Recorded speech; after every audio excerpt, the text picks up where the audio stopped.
এরকম একটি ঘটনা ঘটেছে কিনা আর কখনো মানুষ বলতে পারবে কিনা। সরেন সরেন সরেন সরেন সরেন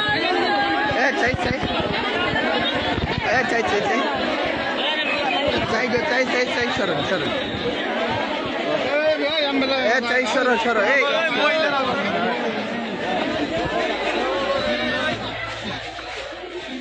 দর্শক, একটি মর্মান্তিক দুঃখজনক ঘটনা ঘটেছে। একটি ঘরে 3টি মরদেহ উদ্ধার করেছে আইন শৃঙ্খলা বাহিনী। আসলে এমন ঘটনা এই গ্রামে ঘটেছে কিনা এখন পর্যন্ত এই গ্রামের মানুষ জানে না, কিন্তু এই গ্রামে একটি ঘরে 3টি আপনার মা, ছেলে এবং মেয়েকে হত্যা করা হয়েছে। আমরা যতটুকু তথ্য পেয়েছি চাই চাই চাই চাই